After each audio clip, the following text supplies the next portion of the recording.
Roman Reigns kicks off Raw and says he's going to take Braun to hell in the ambulance match. Then we hear sirens.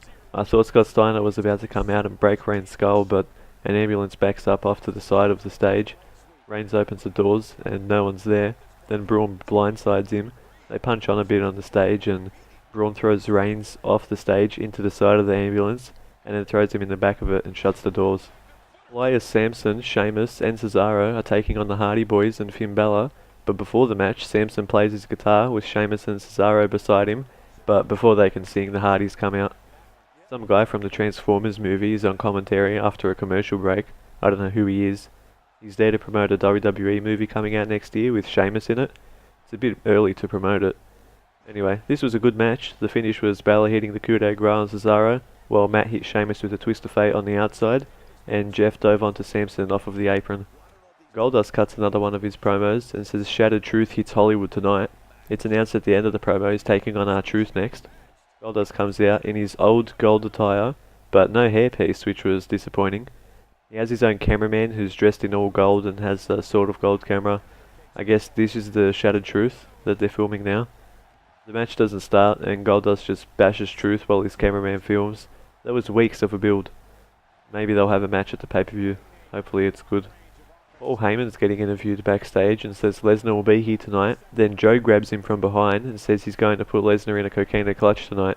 It's announced 6 women will face off in a gauntlet match to determine the number 1 contender tonight.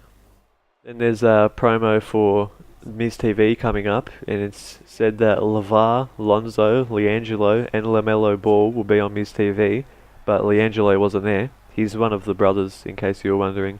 LeVar's the dad, and the other 3 are brothers. Lonzo was the 2nd overall draft pick for the Lakers this year. I don't know what this segment was. Miz was working heel and insulting them. Miz and LeVar took their shirts off.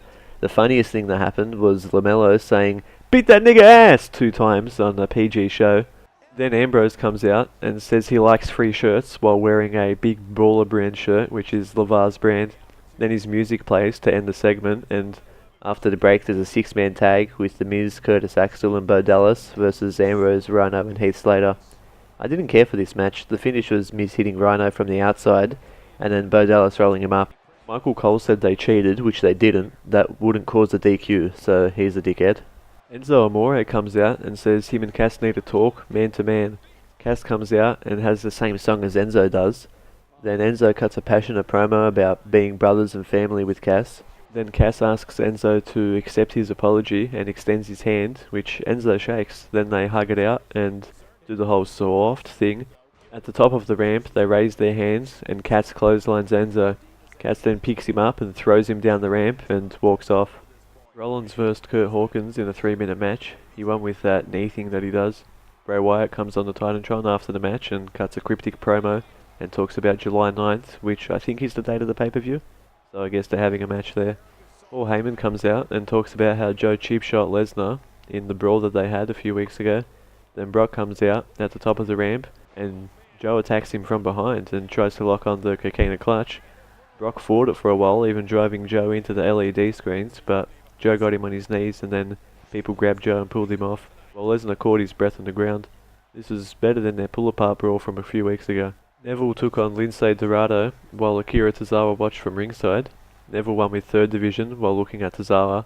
They keep staring at each other, and Tozawa gets in the ring, but Titus O'Neil comes out and tells them not to fight for free because they have a match at the pay-per-view. Heyman gets interviewed backstage and hypes the fight for the pay-per-view and ends it by saying, "Goodness gracious, great balls of fire." Time for the gauntlet match. Whenever someone is eliminated, that's when the next person comes out. Bayley drew number 1 and Nia drew number 2. Nia eliminated Bayley with a Samoan drop, and number 3 is Mickie James. Nia eliminated Mickie by just running at her and flattening her like a truck. Number 4 is Dana Brooke. Nia eliminated her in under 30 seconds and got the pin after a leg drop. Number 5 is Emma. She got eliminated pretty quick too, and Nia got the pin after a Samoan drop on her. Final entrant at number 6 is Sasha Banks. They went pretty long, so at times it was slow, but Nia was in the match the whole time, so I don't know, I guess it was alright. Sasha won with some sort of Steiner recliner. The commentators are calling it a bank statement, but it wasn't. After the match, Kurt Angle came out and raised her hand. Alexa then came out and got in the ring and raised the title. Sasha drop kicked her and raised the title herself. And Raw goes off the air with Sasha in the ring, exchanging words with Alexa on the outside. This Raw had some good stuff in it, but it also had its weird stuff and filler as usual, but maybe a little less than usual. We'll see you next week for the next Rush Raw review.